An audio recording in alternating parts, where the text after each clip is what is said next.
છે। ખાસ કરીને જે પ્રાકૃતિક ખેતી કરતા હોય, ઝેરમુક્ત ખેતી કરતા હોય એના વિશે પણ માહિતી આપવાની છે, રાસાયણિક ખેતી કરતા હોય એની પણ માહિતી આપવાની છે, બંને માહિતી આપવાની છે। સૌપ્રથમ તો આપણે જોવા જઈએ તો જે અત્યારે ઉનાળુ પાકના વાવેતર થયા છે, જેમાં તલ, મગ અને મગફળી આ 3 પાકનું વાવેતર વધારે થયું છે। બીજા વાવેતરો પણ છે, પણ બીજા વાવેતરોનું પ્રમાણ ઓછું છે, આ 3નું વાવેતર વધારે છે। જો કે વાવેતર કોઈ પણ પાકનું હશે, દરેક પાકની અંદર અત્યારે આ સરખી સમસ્યા ચાલી રહી છે। ક્યાંય ફૂગના સુકારા છે, તો કોઈ જગ્યાએ ચૂસિયા જીવાત છે। ચૂસિયા જીવાતની અંદર સફેદ માખી પણ જોવા મળી રહી છે અને અન્ય ચૂસિયા જીવાત પણ જોવા મળી રહી છે। હવે આનું નિયંત્રણ આપણે કેમ કરવું જોઈએ, જેથી કરીને શરૂઆતમાં જે આ પાક અત્યારે ઉગી રહ્યો છે, જો શરૂઆતમાં જ આ પાકને સુકારો અને જો ચૂસિયા જીવાતનો એટેક હશે તો આ પાક છે એ ઝડપથી વિકાસ નહીં પામે। એટલે આની અંદર આપણે 3 પ્રકારના ઈલાજ કરવા જોશે, જેની અંદર એક તો જંતુનાશક તરીકેનો કોઈ પણ વપરાશ કરવો પડશે, બીજું હશે ફૂગ કંટ્રોલ કરવી પડશે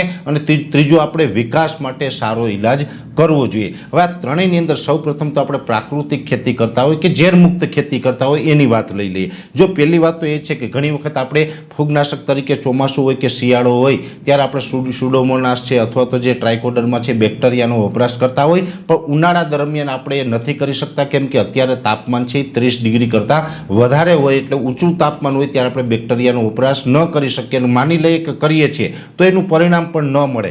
એટલે અત્યારે આપણે કોઈ પણ જૈવિક ઇલાજ એટલે કે બેક્ટેરિયાનો વપરાશ ન કરવો, પણ જો આપણે ઝેરમુક્ત ખેતી કરતા હોય તો ખાસ કરીને ફૂગનાશક તરીકે છાશ અને ગૌમૂત્રનો વપરાશ કરવો જોઈએ। છાશ છે ઓછામાં ઓછી 2 મહિના જૂની અને વધારેમાં વધારે 9 મહિના જૂની હોવી જોઈએ। ગૌમૂત્ર તાજું પણ ચાલે અને થોડુંક જૂનું પણ ચાલે, ગૌમૂત્રની કોઈ એક્સપાયરી ડેટ હોતી નથી।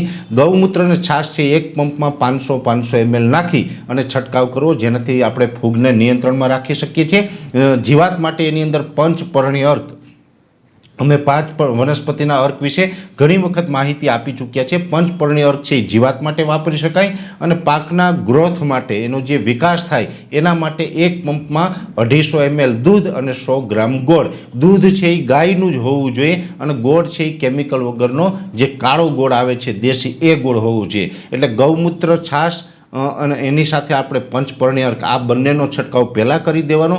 દૂધ અને ગોળનો છંટકાવ છે 2-4 દિવસ જવા દેવાના, પાછળથી કરવાનો। આ રીતે આપણે ઝેરમુક્ત ખેતી કરતા હોય, ઓર્ગેનિક ખેતી કરતા હોય તો એની અંદર આપણે આ રીતનો ઈલાજ કરી શકીએ છીએ।